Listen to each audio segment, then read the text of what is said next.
Connor Mead did such a great job with the Carl Johnson interview. Hi, everybody. I am back. Give it up for Connor Mead. Connor Mead did such a great job with the Carl Johnson interview.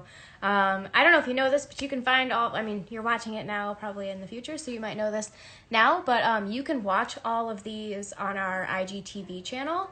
We created a series. It's just called comedian interviews, so that's where you can find last week's and then this week's, and then we also put a bunch of them on our YouTube channel, so you can use a Google Chromecast or whatever you use at home to watch it on the big screen if you're that invested and that interested in what comedians have to say during an interview. Today we have Dwayne Duke. We're going to do a quick bio read. Dwayne Duke is originally from Cleveland, Ohio. He began performing in Tampa, Florida. I love talking to comedians that started in Florida, so I'm excited for this one.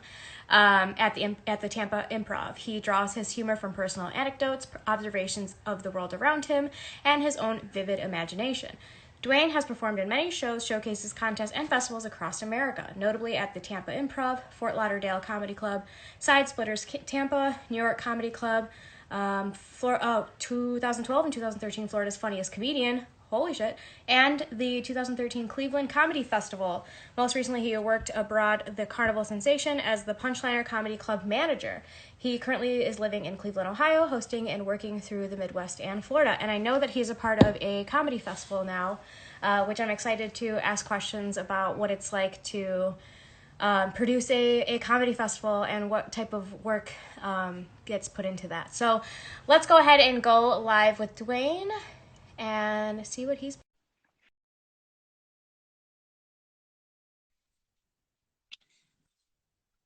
Hello. Can you hear me? Can you hear me? Yeah, Yeah, hey, hi, how's it going? it's going. How are you? I'm doing good. I just realized that I totally have to update my bio. I think that's the case with a lot of comics that I interview, and that's okay. Hey, now you have time to do it. You're in quarantine. You have nothing but time. Right? Oh, God. Actually, I go back to bartending this weekend, so there's that. There's that. I went back to, I'm a server on the side, and I went back to work yesterday, helping them with carry out. So I feel you, bud. Yeah, I'm excited. I've been delivering groceries for the past, I don't know, 2.5 years that we've been in quarantine. Hmm. And it has been an experience. An experience. Have you been writing? Um, I've been running a weekly show since I don't know the second week when I found out whatever Zoom was. And I have been, yeah. So I've been running that, and I do try to like do some jokes on there, some new stuff each week. But for the most part, it's just been just don't go crazy today. Yeah, absolutely. I get it. I've been doing a lot of yard work.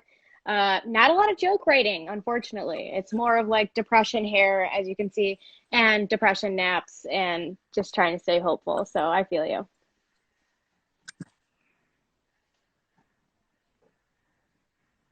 Nice. Yeah. Yeah, I've been sleeping very well. Like I started getting 8 hours of sleep every night, which is amazing. I don't know, like I highly recommend it. Unheard of before this, right? Yeah, because like I would work during the day and then I would tour full time at the Hmm. same time. So like I was on the road. I was on the road every night, so like I would drive during the day, and then I get off stage like one a.m., like 2 a.m., and then it's like, well, I'm only in this town for this one night. Do I go to bed or do I go out with these new people I just met? So I go out, and then it's like, oh, well, checkouts at like 10 a.m. Yeah. So you got in at 4, and you turn grinder off at 5. So like now you got to get up, and you got to get in your car, and you have to fucking go. Right, exactly. And then if Grinder works, you don't go to bed till 9 a.m. Mm, yeah, but like it almost never works. You're on the road, and realistically, it's just for conversations, just stupid, Yeah. stupid conversations. For sure, for sure. So we've been basing these interviews around what advice you'd give to young comics slash what you would give advice to a younger Dwayne Duke and what that would look like. So I kind of want to bring you all the way back to the beginning. And I know it says here that you are originally from Cleveland. but you began performing in Tampa. So what was that move like for you? I started performing in Tampa May 31st, 2011. Okay. Uh, I flipped a truck off a bridge that year, and doing stand up comedy was on my bucket list before that. And then I was like, you know what? It's not like if that didn't kill me, I probably won't die getting on stage. Right. So I finally just did it. So I guess the biggest advice that I would give for a younger version of me is start sooner, write more, just to fucking get after it. I've always been witty, not to like. I mean, it's an interview, so like I guess I can Toot toot my own toot. horn a little bit. But like I've always been witty. I've always been like very quick witted. I'm an only child, and all of my favorite people were older than me, so I had to learn how to speak on their level early. Hmm. Uh, and then I got bullied a lot in high school, and I learned how to just be faster than someone who was going to talk shit to me. Yeah. And that's yeah. So uh, I wish in college I had studied writing or screenwriting and film. Um, I wish I had moved to LA right out of college because then being poor would be like novel. Um, uh, I'm so happy that the route that I took is what I took because like I love taking one nighters. I love being in the middle of nowhere. I love being Hmm. the biggest thing happening in some small town for a night. It's there's no other feeling. Yeah. Um, I, I really really love. I love driving cross country. I've seen so many things just because like I'm like yeah like I'm by myself, so like there's no timetable. Like I can if I decide I'm gonna Hmm. stop and see something, I can stop and see something. I wish I had taken more pictures. Yeah. So there you go. Uh, Younger Dwayne, take more pictures, damn it. yeah, take more pictures. Just like make time to do things on the road. Yeah. Uh, like you can always spend an extra hour at a Starbucks writing or doing homework or whatever, but like stop and eat at that shitty little roadside barbecue. If it smells good, Hmm. eat it. Words to live Uh, by, ladies and gentlemen. yeah, like try new things. Like this past year, I've been like, or before the shutdown, I was like, oh well, I'm gonna try and be a bigger tourist. So like I've been stopping places and like walking around cities that normally I would just like hold up in one spot for 7 hours before my show. Um, and I'm just like, fuck it. Like you can't take it with you. Spend the money. Like just like have fun. Advice I have for younger comics. First and foremost, get out, you fucking psycho. What are you doing? This business will ruin you. Uh, but if that doesn't work, let's see. Uh, write, write all the time. For the love of God, don't run bits in conversation. People hate that shit. It Hmm. is okay to have a conversation with people that is not about performing or stand up or all that. Like you can still be a person. Yeah. Get a hobby. Get a hobby on the side. Get something that's separate. Hmm. Um, for younger comics that are or like newer comics that are trying to get work, Hmm. learn how to write a fucking booking email.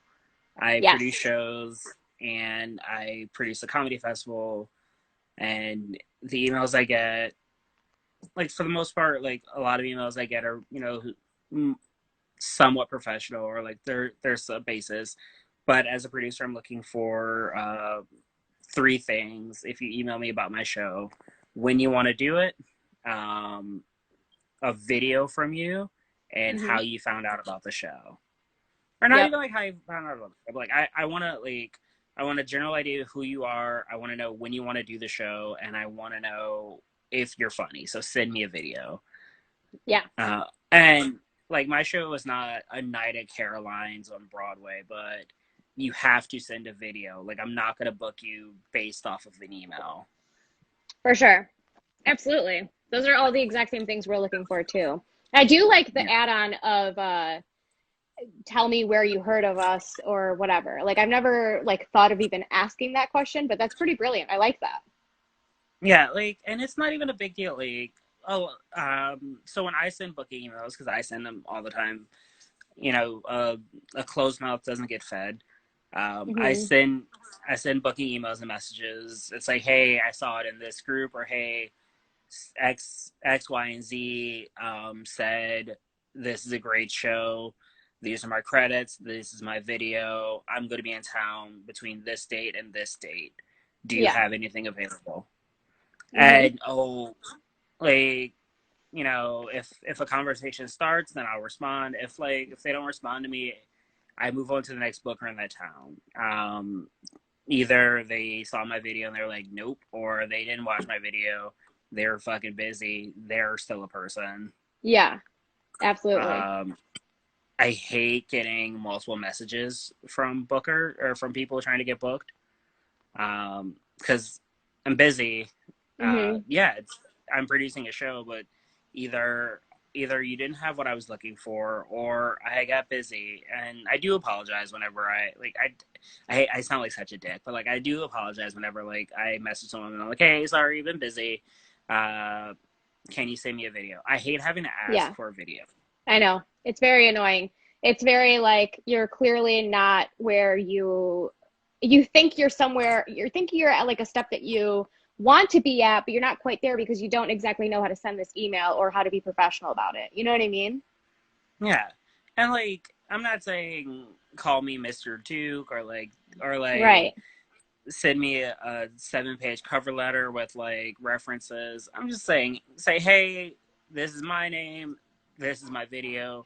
If you have some credits, whatever, go for it. Yeah. Like, um, and send a good video. Like, watch your video objectively Oh, and for sure. decide if it represents you. And like, Hmm. yeah, if you're new, it's okay to not have the greatest video, but like if you have something, Yeah. a book can be like, hey, they've got something. I can see where they're coming from. Yes. One. When I first started, we had the iPhone 4, I guess, Mhm. and I would record video every night, and then I switched to recording audio every night because someone who had been performing for years was like, record yourself and like listen to yourself, and you're not listening for the laughs are, you're listening for the laughs aren't, Yeah. and then that's where you want to fix. Yep. Absolutely. And I like I do that. I don't listen to myself as much as I should, but like, Hmm. I do listen to old sets, and I'm like, well, yeah, that's what the laughs I want are, and why, like, what's Yeah. missing in this spot. For sure, for sure. I do want to learn a little bit about your history in comedy, though. Like, what I know you said you started off in Tampa. What is the Tampa comedy scene like? And what was your first set like for you? My first set was at 1:30 in the morning. I was drunk off my face. It was at the Tampa Improv on the side stage. I got heckled. I brought two of my friends to come watch me do stand up for the very first time. It was so bad. I have a video of it still. It was so bad. I had a sheet of paper and I was like reading my shitty little jokes, and I thought I had written more, but I didn't. Hmm. Um, yeah, and then I left Tampa after like 6 months, and I moved to Fort Lauderdale. And I moved from Fort Lauderdale to Cleveland. And moving to Cleveland is really where like I started getting more stage time. Like there were weeks when I was getting up like 8, 9 times in a week. Uh, Really, just that first year's it's and they were awful. They were awful sets that I was doing. Like still not funny. Hmm. Or like compared to what I'm used to doing now, I would not be proud if anyone saw that. Yeah. Um, I was getting laughs, but like I don't know if those are the kind of laughs that I wanted, or if they're just the Hmm. laughs I could get. Yeah, totally. Uh, And then I did the thing at 2 years in a stand up where you're like, well, I'm hot shit. I'm moving to a city because you small town fucks can't handle me. So I moved to New York and I proceeded to not get on stage at all because I was working in real estate and I was basically homeless working in real estate, living on my friend's couch. The irony of being homeless and working in real estate is just so hilarious to me. Yeah, yeah, yeah. I was living on my friend's couch. Like I had to get a second job so I could quit real estate and move back to Ohio. I love it. That's so good. That's such a good like come up right there. Yeah, I Yeah. hear New York City will definitely put you in your place for sure. Oh yeah, New York City. New York City doesn't need you. It doesn't want you. It will show no love for you. Right. And there are two separate New York City comedy scenes that as someone new needs to realize. Either so there's the New York comedy scene that you can get into when you are first starting out, where you're doing shitty pay for play mics. Your name might like you will get bumped a lot. You know, you might have to sign up online to do 4 minutes, and it costs you $12. Wow. Uh, and then there's the New York City comedy scene that you've heard about. That's where the shows are amazing. It's always packed. It's the Knitting Factory. It's like all these amazing indie shows. And then Hmm. there's the Dream New York City. So I guess there's a third. And that's, you know, the Comedy Cellar. That's being on TV. That's not what you're moving to New York for. You Right. you are basically someone like you're going to move to New York, pay way too much in rent, and if you're not destroying in your small town, like where people are clamoring to see you, like your album is doing amazing, like you've made some appearances, you're Hmm. moving to New York, and with luck, if you have some friends in a year or so, you might get good shows. Yeah, absolutely. Uh, I mean, the same goes with moving to LA. There's some, and Atlanta's starting to get to be like that, where they've got their upper level shows and they've got like their regular shows. Hmm. Uh, and then you got scenes like Seattle and Chicago and Austin and Boston, and they're putting out amazing comics. And it's harder for like shady little new comics to get in there and make a name for themselves. Yeah, absolutely. Absolutely. I do want to shift back to the first set you had. You mentioned you were heckled during your first set ever. Yep. What I want to know what that was like. Tell a little bit of that story. And then also, second part to the question is what advice you would have for hecklers and how to handle them. Oh, so I was bombing and someone shouted something random from the bar. There was like 7 people in the bar. I could see them all. Someone shouted something at me and I was like, oh, all right. And I took it and like I internalized that, and it ruined my life for a week until I got back on stage. Hmm. But I think I made a dumb little joke back at them, or like I tried to just let it go. Um, yeah, we're talking 9 years ago, so I don't even remember. I know I responded, and that's the only thing I can say. If you get heckled, you have to respond. You have the microphone, you have the talking stick. It is your turn to speak. Hmm. And anyone who speaks other than that, if you aren't directly speaking to them, they're wrong automatically. Yeah. Now, that's not to say start a fight and get your ass whooped on stage or start a fight and get shot in the parking lot. That's to say you are the person who has been given the microphone. This is your turn. Like, Hmm. you've got the talking stick. There it is in the flesh. You also had mentioned being bullied in high school and that kind of forming who you are as far as like being quick-witted. Is that something that even before high school has always been with you? Like, have you always been a funny kid? Yeah, like I learned pretty early what kind of attention I wanted to get. Hmm. And like I've always been a fan of like getting positive attention, because like I'm a little suck up. Um, so I didn't want like I wanted positive attention, um, and I wanted it when I wanted it and how I wanted it. So I would say things, and I got good at learning which adults like what kind of humor, and I would make jokes that would make whatever adult I was around laugh. Hmm. I love that. And yeah, and just learning how to read a room and seeing just how far you can go before people are like, okay, you went from precocious to being a little dick, you gotta go.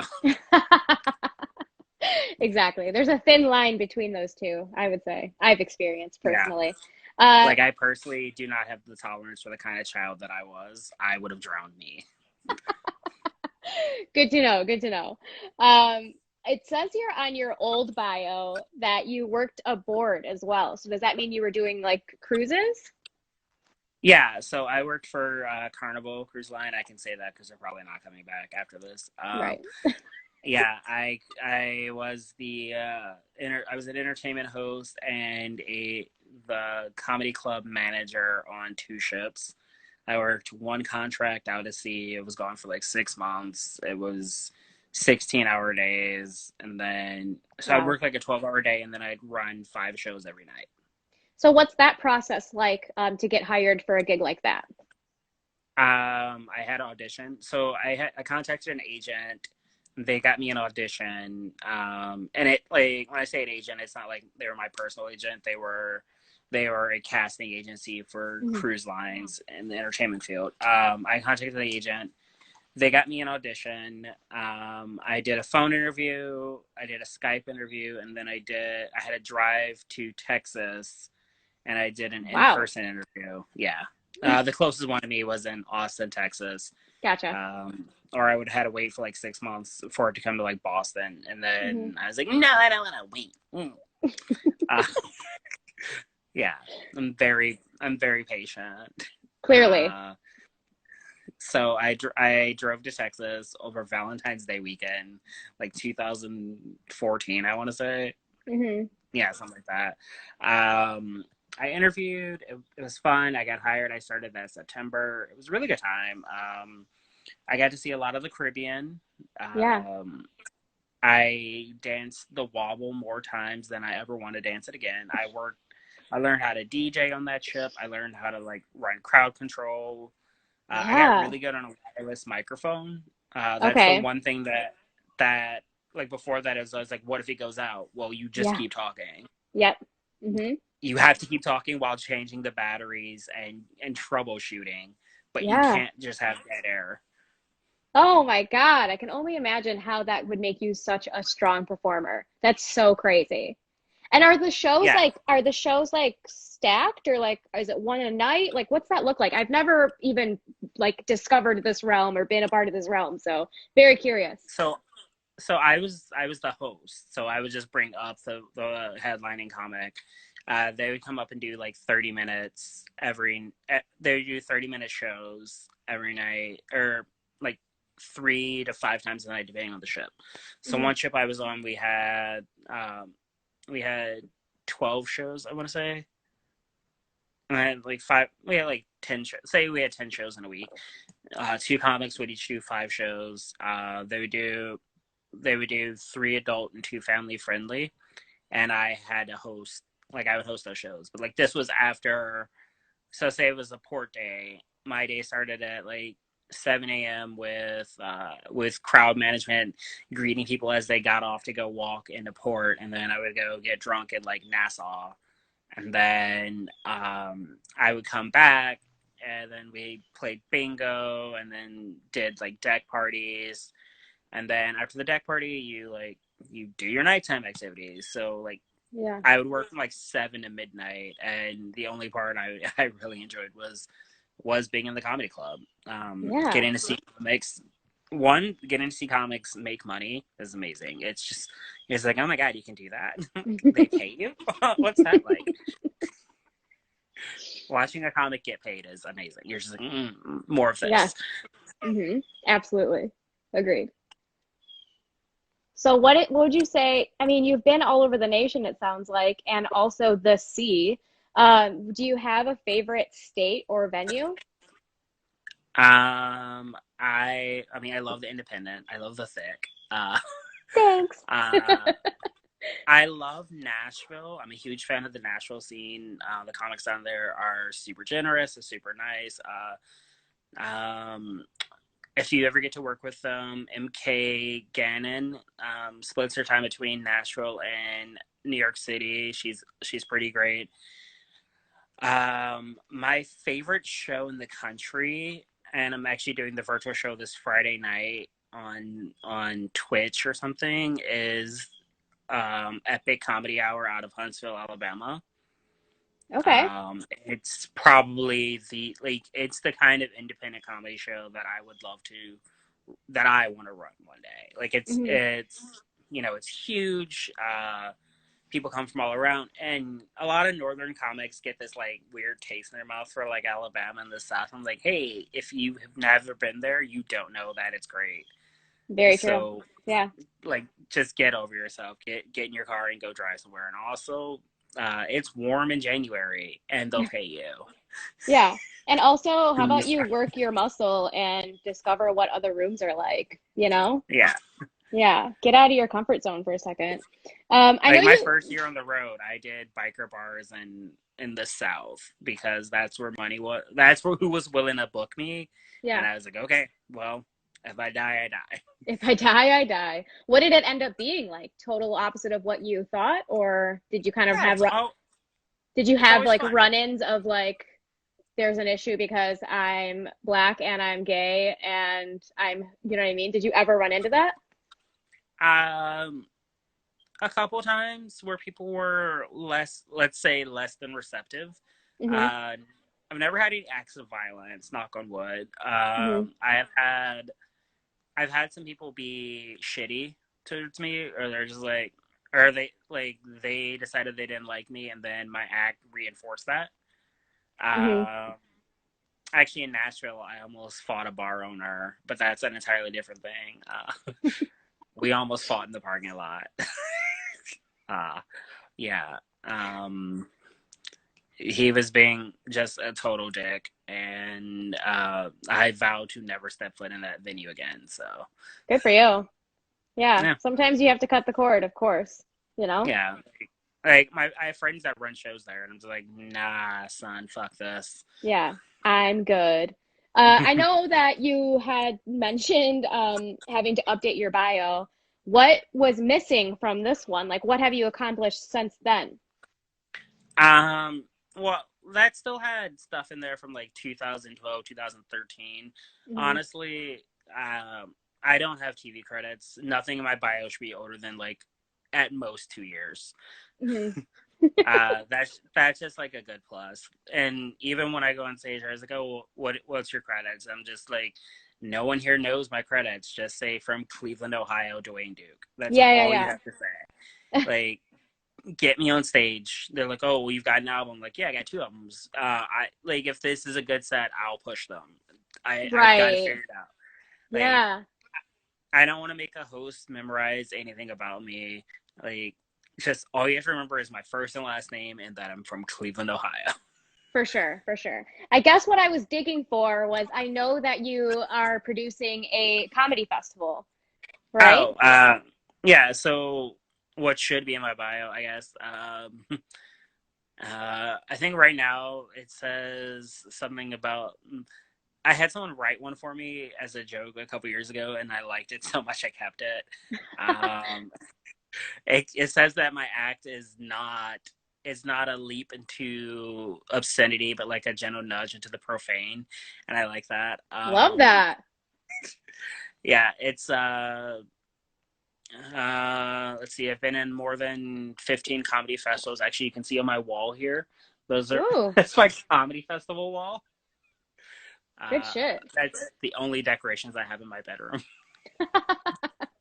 Got to focus on the good, you know? Put it out there. Yeah, yeah. So it's I've been in.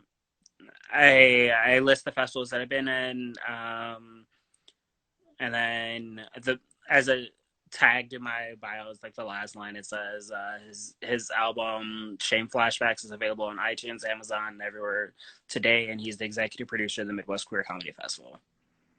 Yeah. So how did that come about, you being a part of this Midwest Comedy Festival and all that? It's been an idea that I've had for since I started comedy because it's like, oh, everyone else is represented in comedy. Like when I started, comedy looked very different than it does today.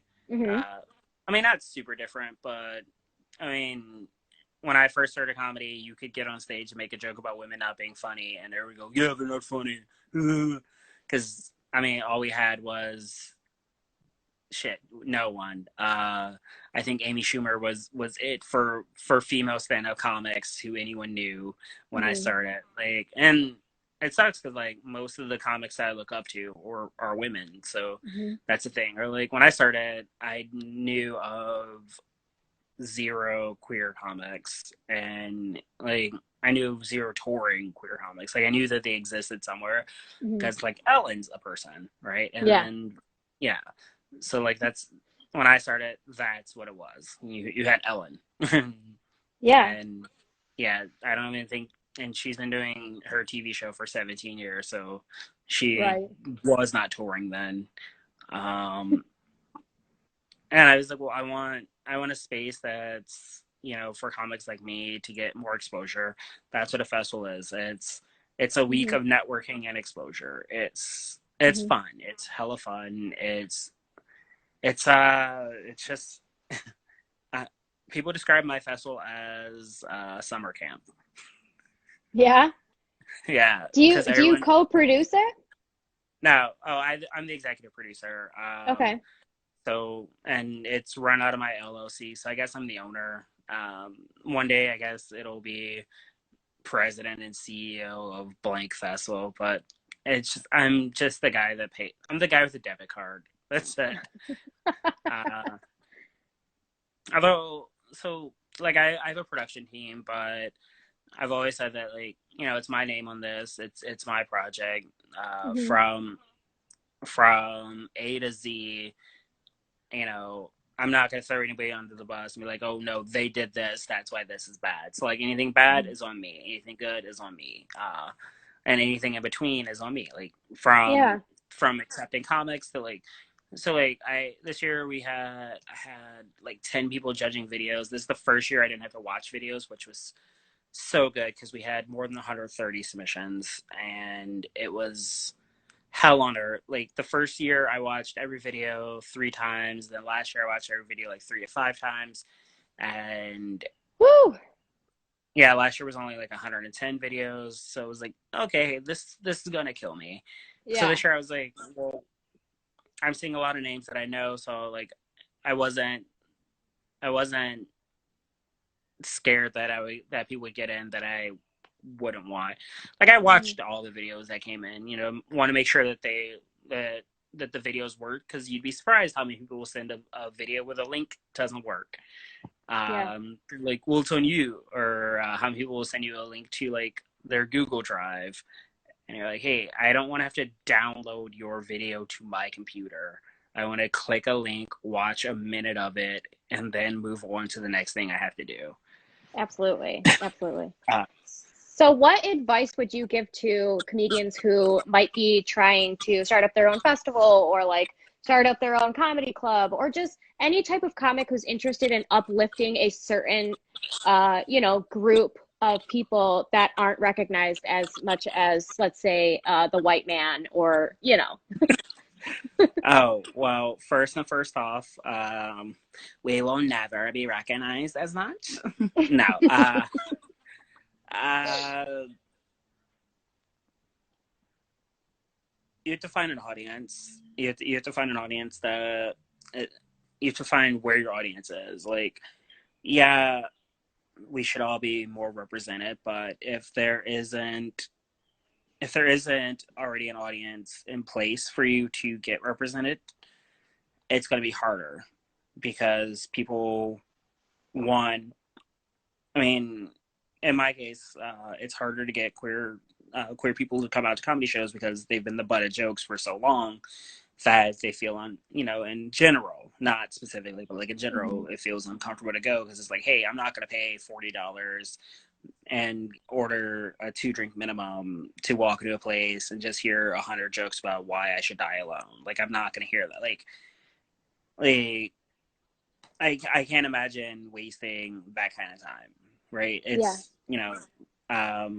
so you have to find your audience, and then you have to make your audience realize that you are producing something specifically geared towards them, and Hmm. um, then you have to put out a quality product, and you have to keep putting out a quality product, and week after week, night after night, show after show, minute after minute. Like, you can't have any valleys in it. Like, yeah, you're gonna have off times, but like, look at it like this: every time you put up a comic that's, a little shaky, a little, underdeveloped, that puts one person in the back going, "Ugh, I knew this was a waste of time," Hmm. and that sucks because it's like, even with referencing, going, "Hey, this comic's a little newer. Give him a shot. You're gonna love them." Yeah, uh, people could be like, they'll either have a really good time, or they'll be like, "I knew it. I knew I hated comedy." Yeah. I I heard someone commented on a post that I was on, that they love comedy,